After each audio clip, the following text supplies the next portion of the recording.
Druze নাগরিকদের অধিকার রক্ষা সিরিয়া সরকারের অগ্রাধিকার বলে জানিয়েছেন দেশটির অন্তর্বর্তীকালীন প্রেসিডেন্ট আহমেদ আল শারা।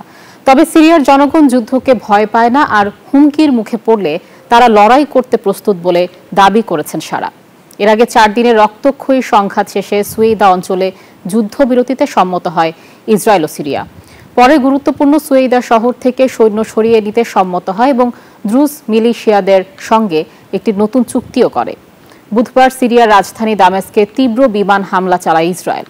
এরপর টেলিভিশনে সম্প্রচারিত প্রথম বিবৃতিতে দ্রুজদের সাথে নতুন যুদ্ধবিরতি ঘোষণা করেন শারা।